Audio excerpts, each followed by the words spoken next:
नमस्कार दोस्तों, टेक्नीशियन तपन YouTube channel में आप सभी दोस्तों को स्वागत है। आज कुछ नया सीखते हैं। दोस्तों, जब आप किसी कंपनी में या इंडस्ट्रियल में काम करते हैं, खास करके अगर आप रोलिंग मिल या एसएमएस डिपार्टमेंट में काम करते हैं तो आपको ईओटी क्रेन जरूर देखने के लिए मिलेगा। ईओटी क्रेन चाहे आपका 10 टन का रहे या 100 टन का रहे, ईओटी क्रेन में जो आपका स्लीवरिंग मोटर रहता है, इसका कनेक्शन किस तरह से करना है, किस तरह से रेजिस्टेंस वैल्यू चेक करना है, स्लीवरिंग मोटर में जो आपका रोटर रहता है किस तरह से कॉन्फर्म करना है कि मोटर के अंदर से जो आपका रोटर के लिए लीड निकला है ये किस तरह से कॉन्फर्म करेंगे, स्टेटर का किस तरह से कॉन्फर्म करेंगे। जो आपका स्लीवरिंग मोटर के लिए रोटर रेजिस्टेंस कंट्रोल स्टार्टर का उपयोग किया जाता है तो इसमें रेजिस्टेंस बॉक्स से 3 गो वायर आता है, यानी कि जो आपका 3 कोर का केबल है एक आपको देखने के लिए मिलेगा और पैनल से आपको स्टेटर के लिए आरओआरबी सप्लाई के लिए एक केबल देखने के लिए मिलेगा 3 कोर का। किस तरह से कॉन्फर्म करना है कि कौन सा केबल रोटर में कनेक्शन होगा, कौन सा केबल स्टेटर में कनेक्शन होगा। आज जो दोस्तों मैं आप लोगों को बताऊंगा, जिस तरीका से समझाऊंगा, आपके अंदर में कुछ डाउट भी नहीं रहेगा, सारा डाउट क्लियर हो जाएगा। क्योंकि दोस्तों मैं आप लोगों के साथ अपना जो प्रैक्टिकल एक्सपीरियंस है वो शेयर करता हूं और प्रैक्टिकल तरीका से ही समझाता हूं। दोस्तों, जब आप प्रैक्टिकल में काम कीजिएगा तो आपको ठीक इसी टाइप से ही स्लीवरिंग मोटर आपको देखने के लिए मिलेगा।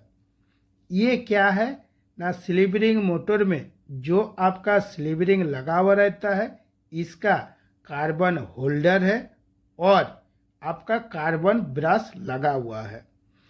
जो आपका छोटा मोटर होता है स्लीवरिंग, तो उसमें किसी किसी में आपको 3 गो कार्बन ब्रश देखने के लिए मिलेगा, लेकिन मोटर जब आपका थोड़ा सा बड़ा हो जाता है तो 6 गो कार्बन ब्रश आपको देखने के लिए मिलेगा।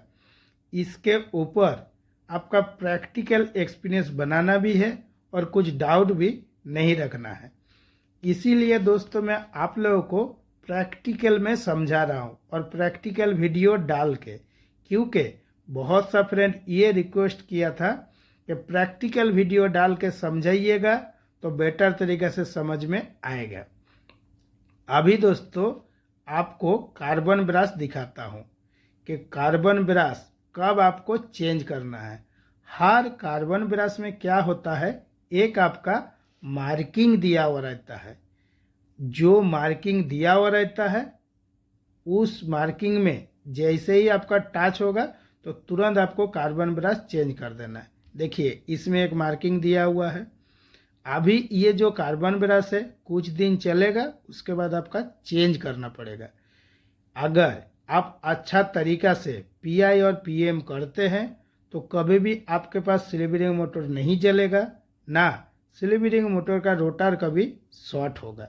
क्योंकि दोस्तों मैं आप लोगों को तो सिर्फ कनेक्शन के बारे में नहीं बताता हूँ, स्लीवरिंग मोटर का फॉल्ट के बारे पे बता देता हूँ। अभी जो स्लीवरिंग मोटर का टर्मिनल है इसको अच्छा से समझना है। जब आप प्रैक्टिकल में काम कीजिएगा किसी भी स्लीवरिंग मोटर में, तो आपको क्या देखना है कि मोटर के अंदर से जो आपका लीड निकल के आ रहा है 6 गो, इसमें क्या क्या लिखा हुआ है। जो आपका स्टेटर का वाइंडिंग होगा उसमें UVW लिखा हुआ रहेगा। और जब आप प्रैक्टिकल में देखिएगा तो हमेशा इसमें सफ़ेद वाला कनेक्टर लगा हुआ रहता है।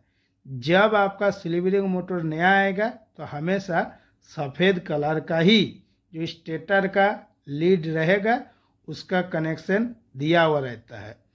और जब आप प्रैक्टिकल में मिलाइएगा तो मैं जो जो पॉइंट आप लोगों को बता रहा हूँ अच्छा से सुनना है और अच्छा से फॉलो करना है। तो UVW हो गया, ये किसका हो गया? स्टेटर का हो गया। इसमें कौन सा कनेक्शन करेंगे? ना RYB सप्लाई का। अभी रोटर का कॉन्फर्म कर लेते हैं। रोटर का जो रहता है मोटर का अंदर से, यानी कि कार्बन ब्रश से जो 3 गो लीड आ रहा है वो सीधा यहीं पे आ रहा है। और रोटर के लिए जो आपका टर्मिनल का कलर रहता है वो हमेशा लाल होता है। रोटर के लिए मोटर के अंदर से जो लीड निकलता है तो इस पे भी आपका लिखा हुआ रहता है KL और M। तो अभी आपको कॉन्फर्म हो गया कि किस तरह से कॉन्फर्म करेंगे। और प्रैक्टिकल में क्या करते हैं कि अगर कुछ लिखा हुआ नहीं है KLM तो कार्बन ब्रश का साइड से इस लीड को खींच के देख लेते हैं कि कौन सा हमारा रोटर का है और कौन सा स्टेटर का है। 1 सेकंड में ही कॉन्फर्म हो जाता है। अभी ये जो आपका स्लीवरिंग मोटर है, जब भी आप कनेक्शन कीजिएगा तो एक चीज़ आपको जानना बहुत ज़रूरी है कि मोटर का IR वैल्यू कितना है और मोटर का रेजिस्टेंस वैल्यू कितना है। इस मोटर का रेजिस्टेंस वैल्यू मैं चेक करके दिखाऊंगा। इससे पहले भी जो मैं वीडियो बनाया हूँ उसमें मैं आप लोगों को बताया हूँ कि रेजिस्टेंस वैल्यू जब चेक कीजिएगा तो मल्टीमीटर का जो सेलेक्टर स्विच है इसको ओम्स में आपको सेटिंग कर लेना है। इसके बाद एक बार UV चेक करना है, फिर VW चेक करना है, फिर WU चेक करना है, क्योंकि मल्टीमीटर में आपका 2 गो लीड रहता है, एगो काला वाला एगो लाल वाला। जो आपका काला वाला लीड है वो आपको U में लगाना है, जो आपका V और ओम्स लिखा हुआ रहता है ये जो लीड है वो आपको दूसरा टर्मिनल में लगाना है। और मल्टीमीटर को आपको ओम्स में सेटिंग करना है। जब आप ओम्स में सेटिंग कीजिएगा, अगर डिजिटल मल्टीमीटर होगा तो इसमें आपको मेगा ओम्स देखने के लिए मिलेगा, ये ऑटोमेटिक सेंस करेगा, इसीलिए डिजिटल मल्टीमीटर। जब आप चेक कीजिएगा तो हमेशा मोटर का जो रेजिस्टेंस वैल्यू है वो बैलेंस में होना चाहिए। अभी इस मोटर का रेजिस्टेंस वैल्यू कितना है ना 1.5 ओम्स, और मोटर का जो रेजिस्टेंस वैल्यू है हमेशा ओम्स में ही बताता है। तो U और V चेक हो गया, ठीक है। और एक बार दोबारा चेक करना है जो V और W में कितना है, हमेशा बैलेंस में आना चाहिए। पहले आपने चेक किया 1.5 तो दूसरा वाला भी 1.5 होना चाहिए। जब आप मल्टीमीटर को लीड को टाइट करके नहीं पकड़िएगा तो ठीक इसी टाइप से ही बताएगा। रेजिस्टेंस वैल्यू हमेशा बैलेंस में बताना चाहिए, अनबैलेंस बताएगा तो ये आपको समझ जाना है कि मोटर में कुछ फॉल्ट है। स्टेटर का चेक हो गया, सेम टू सेम तरीका से रोटर का भी चेक करना है। एक बार K और L में चेक करना है, फिर L और M में चेक करना है, फिर M और K में चेक करना है, और देखना है कि रोटर का रेजिस्टेंस वैल्यू आपका कितना है। ये जो मोटर है इसका जो रेजिस्टेंस वैल्यू बताया 0.1। वीडियो बहुत लंबा हो जाएगा इसीलिए मैं थोड़ा थोड़ा चेक करके आप लोगों को दिखा दे रहा हूँ। दोस्तों, अगर मोटर टर्मिनल में कुछ भी लिखा हुआ नहीं है तो मल्टीमीटर का जो सेलेक्टर स्विच है इसको घुमा के कंटिन्यूटी में सेटिंग करना है। एक लीड रोटर का K में लगाना है और दूसरा लीड आपको कार्बन होल्डर में जो लीड दिखाई दे रहा है इसमें लगाना है। इसके बाद आपको देखना है कि कंटिन्यूटी बता रहा है या नहीं बता रहा है। अगर कंटिन्यूटी बता रहा है तो इसी को देख के आप आराम से कन्फर्म कर सकते हैं कि ये रोटर का केबल है और दूसरा जो है ये हमारा स्टेटर का है। इस टाइप से प्रैक्टिकल में चेक करके कन्फर्म करना पड़ता है कि कौन सा हमारा रोटर का है और कौन सा हमारा स्टेटर का है। इसके बाद रोटर और स्टेटर में कोई शॉर्ट है या नहीं है वो भी आपको स्टेप बाय स्टेप चेक करना है। जितना सारा चेकिंग मैं आप लोगों को बता रहा हूँ अच्छा से आपको करना है। अभी जो आपका 2 गो केबल आया है 3 कोर का, एक आपका रेजिस्टेंस बॉक्स से आया है, दूसरा आपका रोटर रेजिस्टेंस कंट्रोल स्टार्टर का जो पैनल है इसमें से आया है। तो इस केबल को भी किस तरह से कन्फर्म कीजिएगा कौन सा हमारा रोटर का है और कौन सा हमारा स्टेटर का है, वो भी आप एकदम बहुत आसान तरीक़ा से चेक कर सकते हैं। अभी आप देख रहे हैं प्रैक्टिकल में काम हो रहा है, ठीक है। तो थोड़ा थोड़ा मैं वीडियो डाल के आप लोगों को समझा दे रहा हूँ। इस वीडियो को देख के आपको पूरा जो डाउट है वो क्लियर हो जाएगा। मल्टीमीटर का सेलेक्टर स्विच को कॉन्टिन्यूटी में सेटिंग करना है। और मल्टीमीटर में आपका 2 गो लीड रहता है, एगो लाल कलर का, एगो काला कलर का। और देखना है कि कौन सा केबल में आपका कॉन्टिन्यूटी बता रहा है। अभी जो केबल चेक हो रहा है इसमें आपका कॉन्टिन्यूटी बता रहा है, और तीनों में ही आपको अच्छा से चेक करना है। और ये देखना है कि मल्टीमीटर में जो कॉन्टिन्यूटी में आप सेटिंग किए साउंड बज रहा है या नहीं बज रहा है। तो ये जो केबल अब में कॉन्टिन्यूटी बता रहा है, ये कौन सा केबल है ना, ये आपका रेजिस्टेंस बॉक्स से आया है। और ये जो केबल है इसमें देखिए कोई भी कॉन्टिन्यूटी नहीं बता रहा है। इसका मतलब ये जो केबल है रोटर रेजिस्टेंस कंट्रोल स्टार्टर का पैनल से आया है। अभी जो आपका रोटर का केबल है इसको KLM में लगा देना है और दबा के टाइट करना है। जब आप दबा के टाइट करके रखिएगा तो कभी भी आपको मोटर टर्मिनल में केबल जला हुआ देखने के लिए नहीं मिलेगा।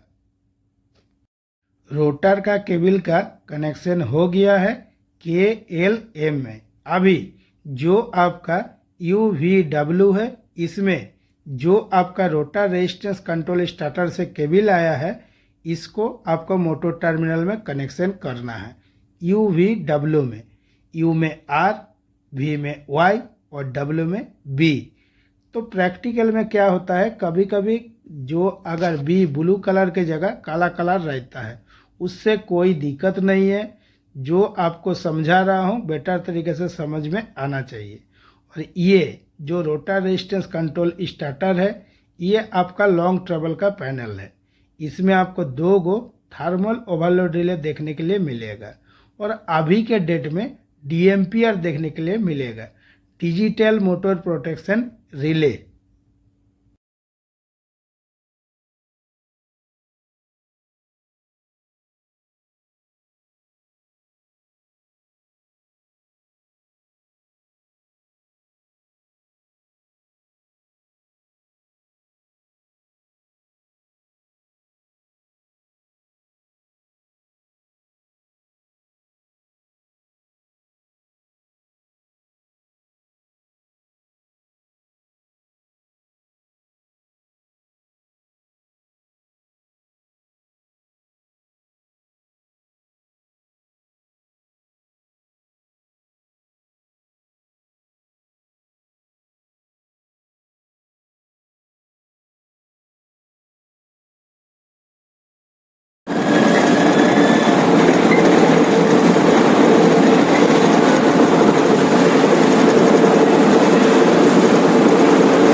दोस्तों आप हमारे ऑनलाइन क्लास भी ज्वाइनिंग कर सकते हैं।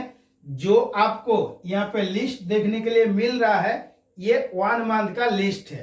1 मंथ में जितना सारा क्लास आपको दिखाई दे रहा है हर एक एक क्लास दिया जाता है। जब आप ऑनलाइन क्लास एक बार ज्वाइनिंग कीजिएगा तो कभी भी आपके अंदर में डाउट नहीं रहेगा, क्योंकि जो ऑनलाइन क्लास होता है वो डायरेक्ट लाइव क्लास होता है। तो जो डाउट आपके अंदर में आएगा क्लास लेते हुए आप पूछ के अपना डाउट जो है वो क्लियर कर सकते हैं। आज के वीडियो के लिए इतना ही। नमस्कार, जय हिंद।